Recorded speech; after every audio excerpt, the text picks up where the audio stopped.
My name is Peggy Flanagan. I'm the Flanagan of Walz Flanagan, and I'm really excited. We've spent a lot of time on the road together, a lot of time in the car over the last 48 hours, so getting out is great. You know, Tim and I are really excited to be here, and I just want to take a moment to introduce myself to all of you. I'm a state representative. I've been in the State House for 2 terms. Before that, I was the executive director of Children's Defense Fund, Minnesota. And prior to that, I worked for an organization called Wellstone Action that grew out of the memory of the late Senator. Yeah, you can clap for that.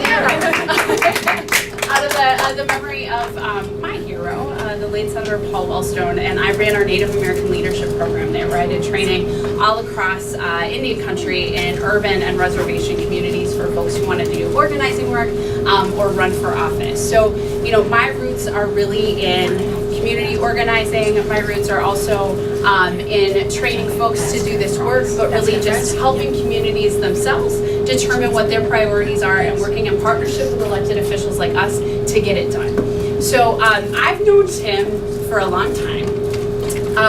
You know, folks have said, oh, it's real strategic that you guys are working together. And the thing is, like, we just really like each other.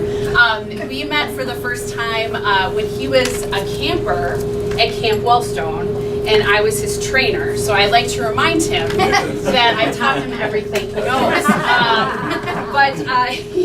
He came in, he's this guy, you know, he's wearing like jeans and a ripped t-shirt and tennis shoes, and he's like, I want to run for Congress. And we're like, who is this guy? Right? And by the end of the training, we're like, who is this guy, right?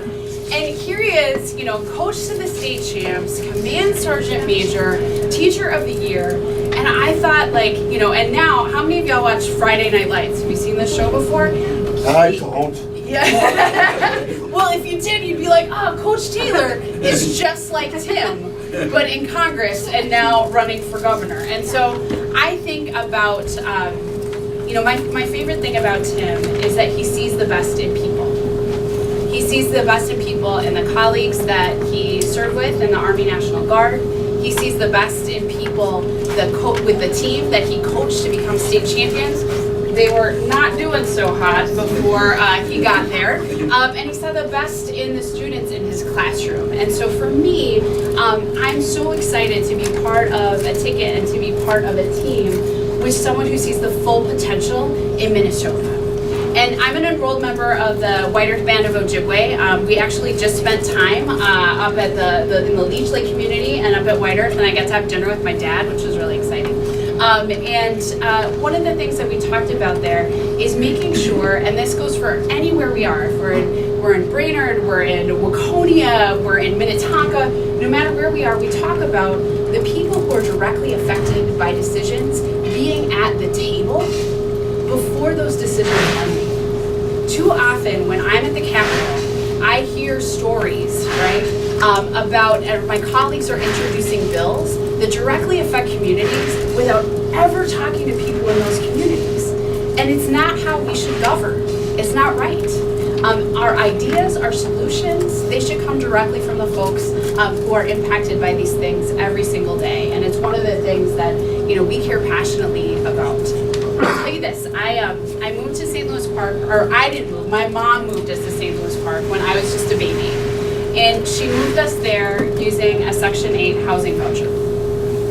And at times, you know, my mom was a single mom, she worked really hard. And at times we needed a little bit of help. So we needed to access the Child Care Assistance Program, SNAP, or what was known as food stamps at the time.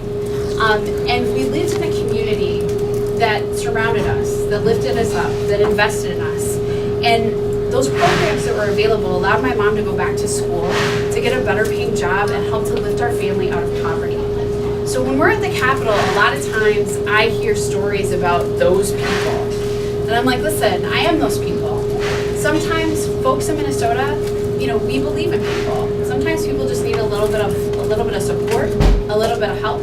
And then it's my job, after getting that support and help, that I can pay that forward. I can pay that back, that investment that was made in me. Now I try to do that through public service. And you know, Tim has a similar story as well. But here's what I'm going to tell you. You know, we are committed to working hard. We are committed to ensure, thank you, we are committed to ensuring that regardless of where you live in the state, you have an opportunity.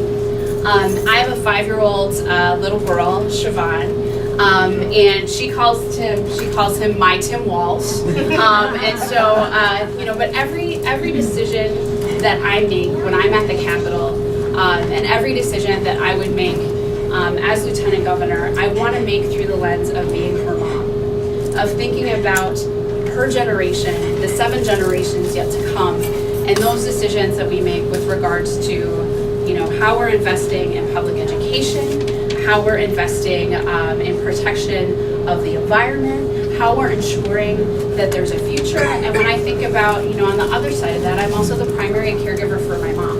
And so when, you know, we talk about that sandwich generation, that's me. And ensuring that, you know, my daughter has what she needs, but also that we are doing the work to ensure that we're caring for those who cared for us. It's simply what it means to be Minnesotan.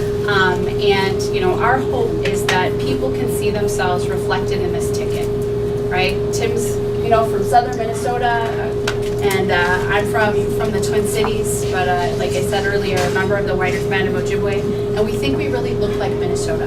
And, you know, again, my hope is that people see themselves, that they have a seat at the table. Sometimes the governor and lieutenant governor will be at the head of the table.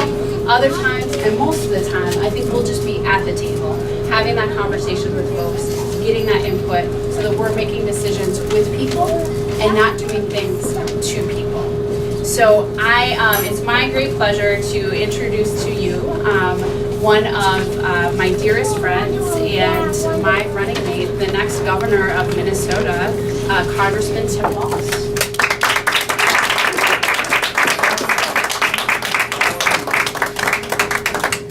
Well, there are many reasons to be grateful to be traveling this state and having the honor and the privilege of trying to be governor of Minnesota. Chief amongst them is spending lots of time with Peggy Flanagan. As many of you have seen, we are blessed to have her talents, and I am always so grateful when people choose to use their talents to better their communities, and Peggy does that every day. And each of you, Saturday afternoon, lots of places you could be. Saturday afternoon, lots of things you could be doing with your time and your talents. You chose to come down, quite appropriately, I would argue, to the American Legion to figure out ways that we can govern our communities. You didn't come down here just about candidates. You didn't come down here just because you're Democrats. You didn't come down here just because there's a governor's race. You came down here because you believe in this country, you believe in your communities, and you know that there's a responsibility to participate in those things. But there's also, and I think again, being in this space, in this building, billions of people around the world could only dream of gathering freely with their neighbors to talk about how they're going to govern. And I think sometimes in politics, and I understand why, we move from a healthy skepticism of government and politics to a cynicism of it. I think it's our responsibility to hold it back up again. There's a nobleness in this. This is the core about it. People will talk about freedom, they'll talk about all of those things, but if we're constantly running it down, if we're constantly looking at the smallness of our politics rather than the opportunities and the bigness and the things that we can do, that's a mistake. So Peggy and I understand this, and the responsibility of gathering people together, the responsibility and the privilege of representing a great people, a people who carved out a way of life that is second to none out of an area that could be very challenging. And I said, like all of you, I want it to be cold and snowy during the Super Bowl, so they know who we are. We're not, this whole Bold North thing, I'm embracing it. We were laughing and saying this, is that you don't think we can handle this? Hell, we're people who drive on water. That's what we do. These things. We believe in this, and I think the politics of what we're asking for is, most people get this. It doesn't have to be the way it is. It doesn't have to be knocking down your neighbors all the time. It doesn't have to be like it is for so many of us. Oh my God, it's Thanksgiving again with the relatives. Uncle Eddie's gonna bring up the president and this is gonna go to hell fast.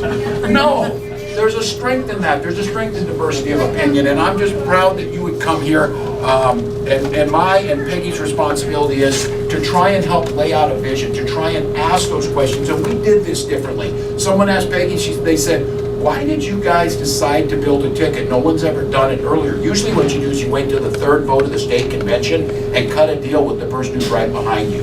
And I said, you mean the very person who's been saying bad things about me for a year? To remind me? I said, Peggy said there's a very simple reason we did it earlier. I heard somebody ask her a question. She said, we have a lot of people to talk to between now and then. It seems like it makes sense to do this. But it speaks differently to how we're going about this, about that seat at the table, about people feeling vested in this, about all people having a seat at the table. We're talking about those who don't normally have it, and a voice of people who've been there but can help us solve this. So I'm glad you had come. For those of you who don't know me, I'm Tim Walz. I'm a geography teacher from Mankato West High School. I grew up in a small farming community. I always tell everybody this. I graduated with 24 classmates, 12 of whom were cousins, and everyone talks about it. Some of you know this experience well, and I said it's, if you think about it though, it speaks deeper to who I am, it's deeper to where I was. It shapes who I was and what I recognize. I was in that small community, that small farming community. My mom still lives on the land that's been in our family well over 100 years, but I had wonderful opportunity to get an education in a public school. My father was Korean War veteran. He was dying when my little brother and I were relatively young, so the day after I turned 17, he took me down to join the Army. I spent the next 24 years serving and then retired out of the Army National Guard, proud lifetime American Legion member. But it was about that service back and that service it gave to me of using the GI Bill, investing in us. I got a teaching degree, started out in Pine Ridge, South Dakota at Wolf Creek Elementary, and then was part of the first group of American high school teachers. 25 of us were trained to go teach American history and geography of the People's Republic of China in the 1980s. Came back, was honored to be the Ethics in Education Teacher of the Year, got a stipend for that, parlayed that into a little foundation, and over the years my wife and I took 500 kids to China who couldn't normally pay to go and paid for their way, took them there and exposed them to those things, about reinvesting in that community. It's who I was. I tell you this, I never imagined running for public office. I certainly never imagined to be United States Congressman, and the idea of being the governor of Minnesota wasn't something I prepared my life to do, but I would argue my life prepared me well. Living those things that people live by, getting engaged in this, and when I ran in southern Minnesota, no one told me at the time there'd only been one other Democrat in 125 years went down there. It was good they didn't tell me because I didn't know, because I didn't filter everything through that lens, and I didn't go, and when I ask people this, and I oftentimes think, so when Spencer goes to show the Republicans the film, I think they think we stand in here and talk bad about them all the time. These are my neighbors. These are my relatives. I firmly disagree with them, not because they're Republicans, but because they're wrong. And so that's why I tell them why we have to do this. But we have common goals. We have common thread. I'm not talking about capitulating our values or normalizing hate speech or normalizing racism or anything like that. And we're in a unique time of trying to deal with someone who I have great disagreements with, but it is still my responsibility to figure out how to move things forward for the American public. And I'm proud as a member of Congress, whether it's working on farm bills or this summer when the New York Times wrote a story, they said if you want to know how Congress is supposed to work, look at the VA committee. I am the ranking member. Phil Rowe from Tennessee is the chairman. Johnny Isaacson from Georgia and John Tester from Montana. We're finding things and moving that forward. And people say, oh, well, it's easy to find compromise on veterans issues. Really, we can't fund the children's health insurance program when we like children, don't we? We try to get that done, so it's not that simple. But what it comes down to is, can you take our message to build coalitions? I win votes in the VA committee and move my things forward as a minority member, the smallest we've been since the 1928 election as Democrats, and we're still able to move things forward because when I bring things forward, the American Legion comes with me. The VFW comes with me, the Vietnam veterans come with me, because those are nonpartisan issues. That's what we need to do. That's why when we say this, 20 years ago, if you split Minnesota in half, east and west, the western half of the state had 33 Democratic representatives. We have 3 today. Areas up here were represented. Now we lose those races. We lose, understandably, or by large margin. What Peggy and I would like to do is, first and foremost, we know this. If I said I didn't need to be governor of Minnesota, what I can tell you I do know who needs to be governor of Minnesota. A Democrat needs to be governor of Minnesota. He must win. Because I can tell you this, I'm not going to spend time telling you what will happen if we're not.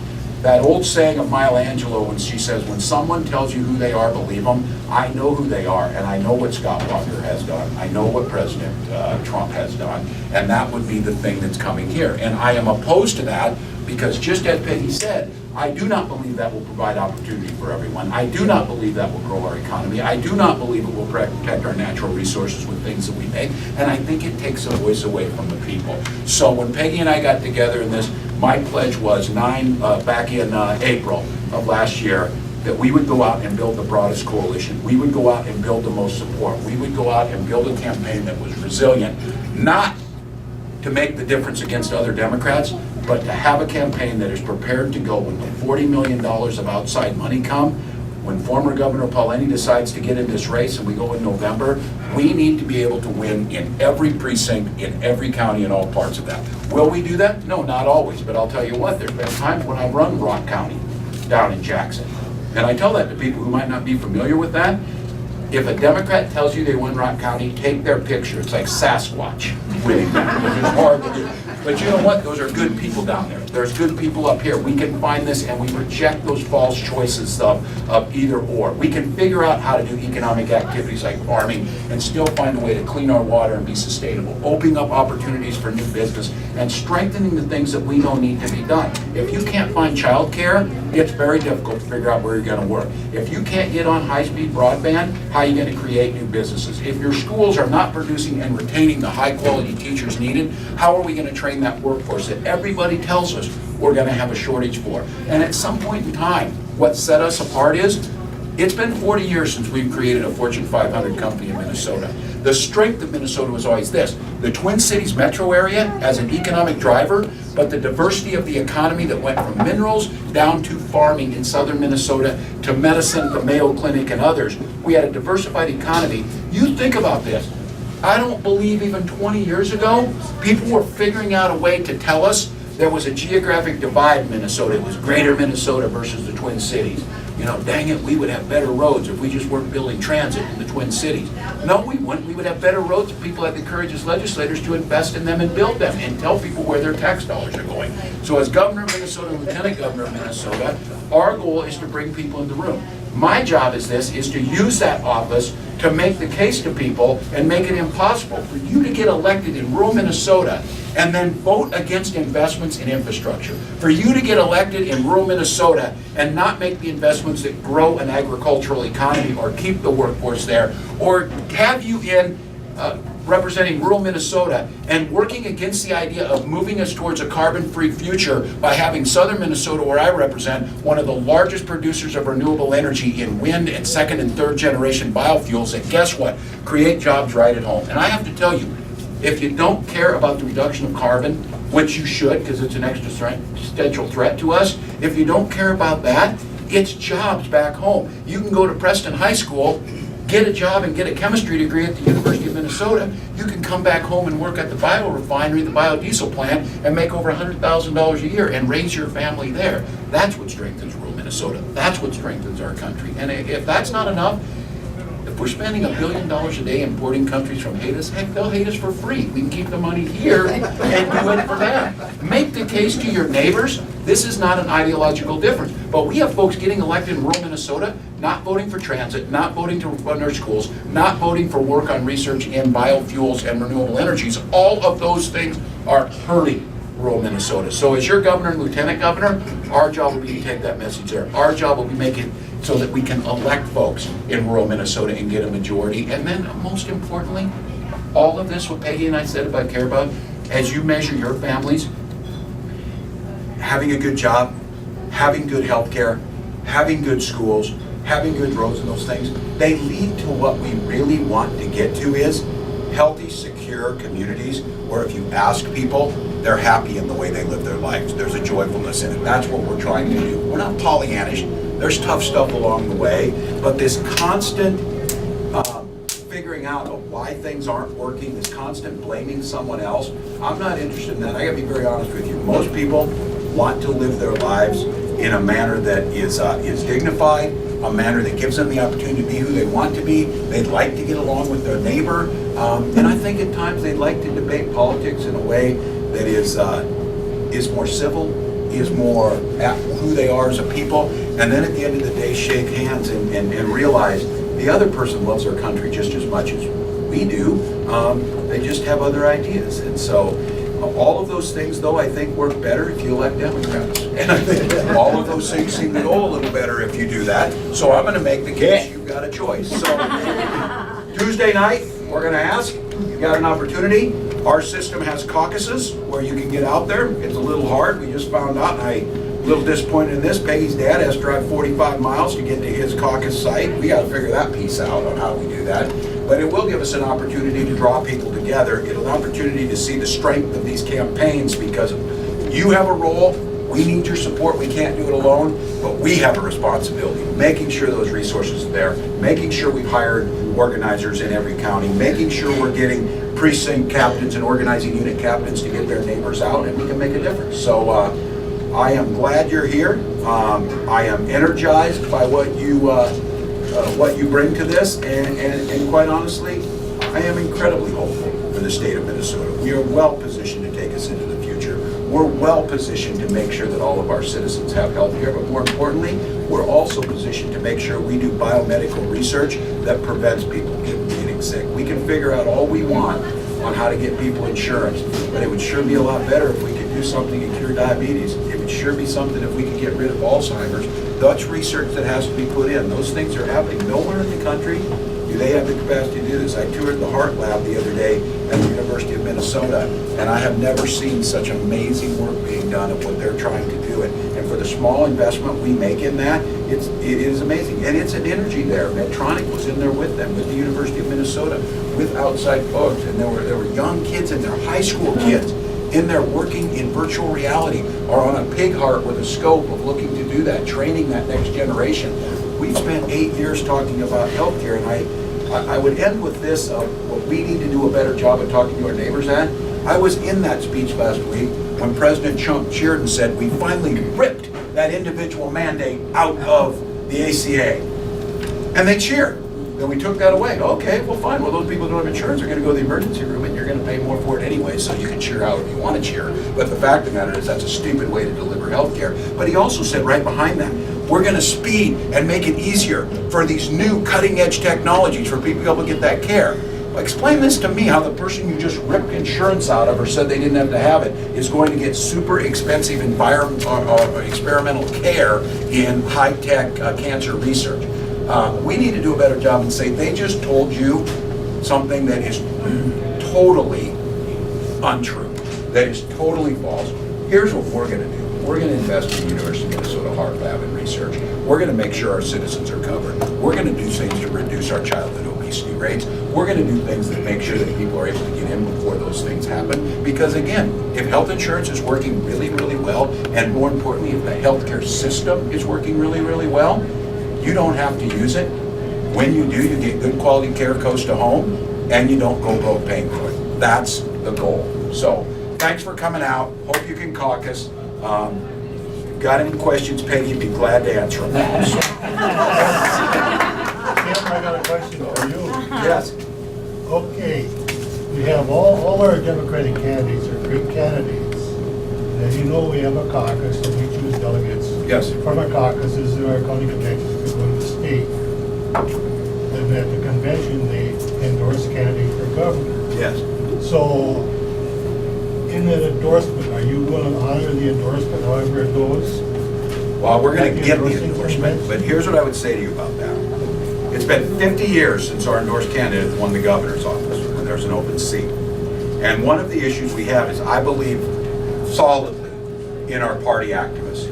I could not have, as a high school teacher with no political experience, a mortgage, and 2 children under 5, you're not going to win a seat in the United States Congress against a Republican in a Republican district unless you have the help of the party apparatus. So I want to be clear. We have made all the effort. We are leading in the delegates. We firmly believe that.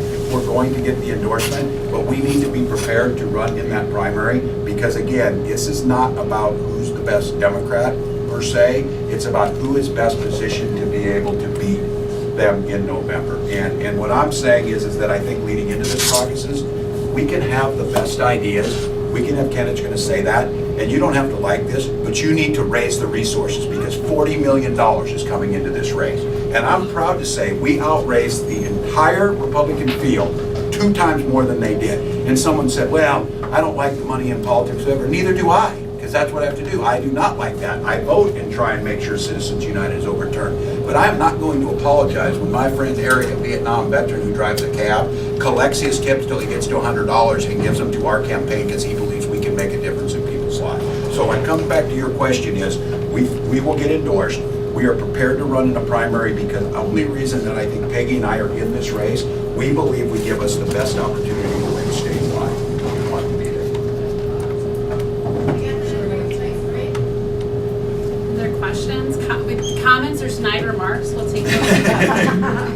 Like, I know you've worked a lot on childcare. Yeah. And this is a massive problem in these areas. Absolutely. Even access to childcare, Sure. even if people can afford it, there isn't enough childcare around here. What's the most achievable way to solve that problem? That's a great question, and in fact, was not this last session, but the session before, I was right over here at the college with some of my colleagues. I'm the DFL lead on our childcare affordability and accessibility task force. We visited folks all across the state, and what we heard consistently was this is a huge issue, and in greater Minnesota, we've got families who are driving 45 minutes to childcare, an additional 30 to get to work, and do that every day. I am really fortunate that my daughter, right, it takes me 3.5 minutes to get to preschool and 3.5 minutes to get back home. That time with her is precious.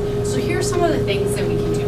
One, we can fully fund and forecast the child care assistance program in Minnesota. We are committed to that. There are at any moment in time, there's between 3,000 and 8,000 families on that waiting list. These are families, not individuals, right, but families. And some families don't even sign up because the wait list is so long, right? The other thing that we can do is we can train more folks to open childcare either within their home or within co-ops. So we had a couple of bills last year that we're trying to move both in the Twin Cities but also in greater Minnesota to allow co-ops in second and third shift for childcare because that's a huge issue.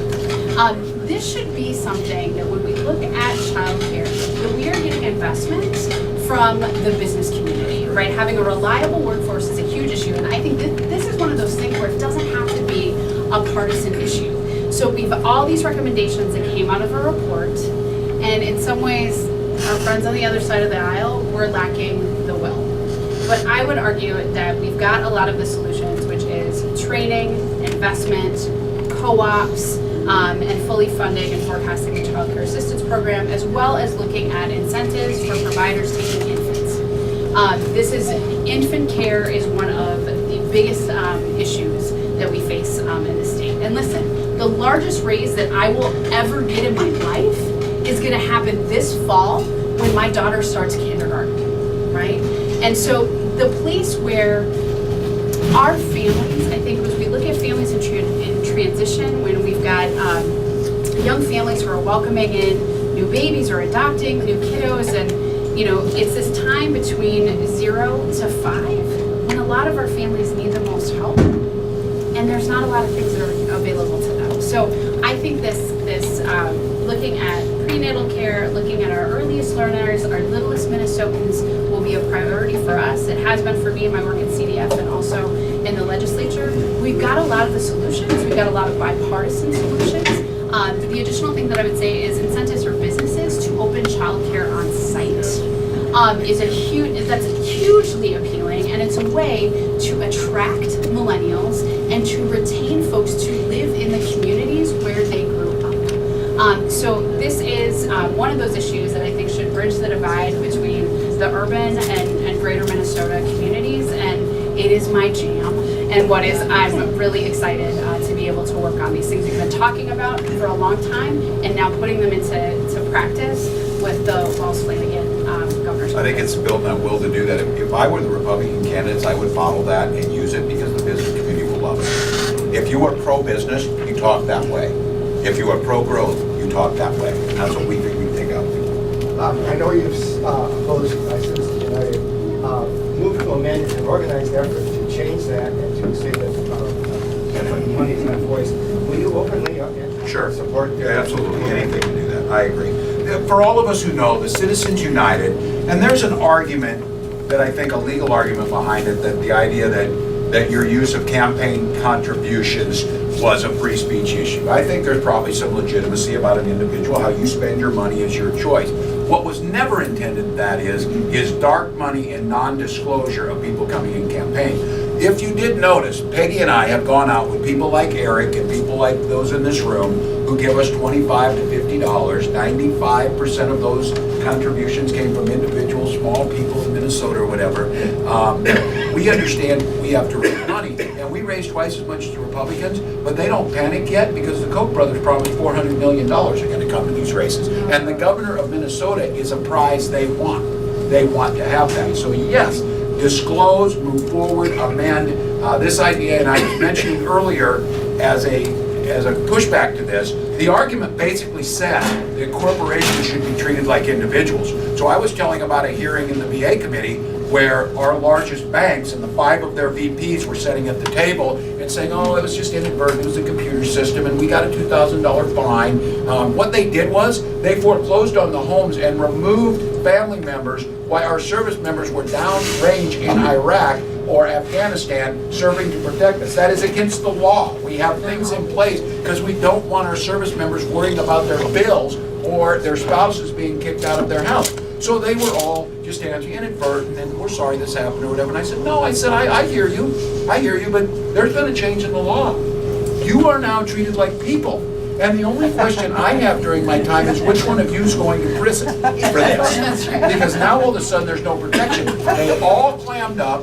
I got back to my office. My young staffer said, there's someone on the phone who insists you want to talk to him.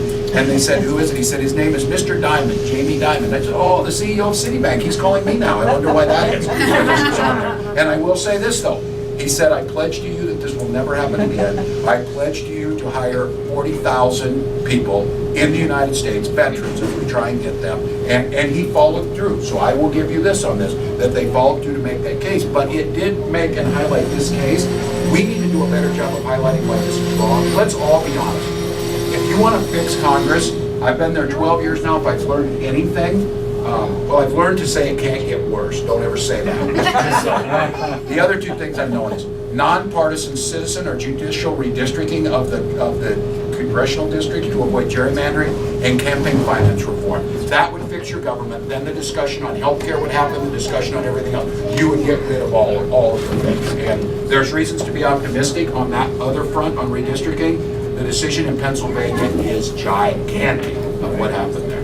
Gigantic. We got time for one quick one if anyone has one other question. Where are you headed after this? Baxter and then to the Twin Cities and then back to Mankato to end. Come to that phone bank tomorrow morning. Support ranked choice voting at the state level? Yeah, this is, Yeah. So, go ahead. yeah. So It's a big deal for us, too. So I live in the community of St. Louis Park, where we have. There's been a big discussion about this. The majority influence from our board. I think.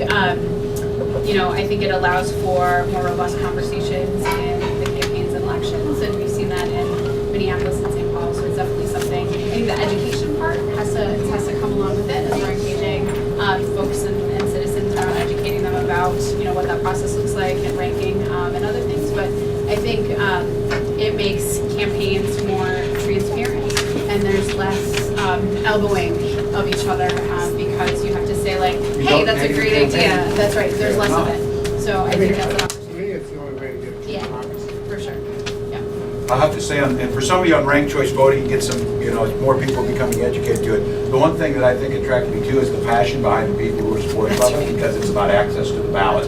Peggy's worked on things, restore the votes. You do your time, you pay your price by being incarcerated, you come back out. What better way to reintegrate people back into our society by letting them earn back to vote, the right to vote again.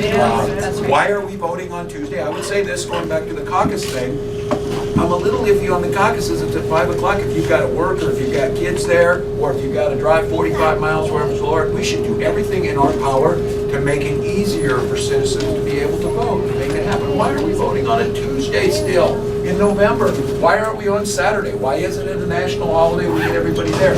Why are we satisfied? And we do very well in Minnesota with a lot of people. But why are we satisfied with a 50% voting turnout rate? Of all the world's great democracies, we have the lowest. We want to encourage people to get out. We want to make it easier for for them to get there, and ranked choice voting is a piece of that, and I'm very much appealing to this idea of talk about what you're gonna do. Don't talk about what the other person's not doing or what you don't like about them. Have the courage to say what you stand for, and I think in ranked choice voting, if you start to waver too much, it'll get you. So, thank you for your question. Just to decide, don't forget you don't have to wait till Tuesday. to vote. Yeah, good point. Vote early. Vote early. Vote early, vote often. Not Chicago. So, I guess our ask would be of you, if you can caucus for us, we'd be honored. If you'd like to publicly support us, we would be honored to have you do that. We would like to get you through. The convention is in Rochester, June 1st through the 3rd. It's beautiful down there. We'd love to have you come down to the 1st District, and we'll work hard. So Peggy? Yeah.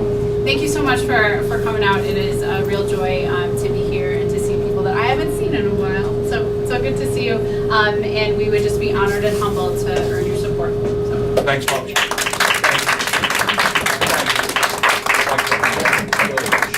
Thank you for coming. Yeah. Really grateful. Thanks for the question. We hear it everywhere. We can get this. I said, Yeah, glad. I said,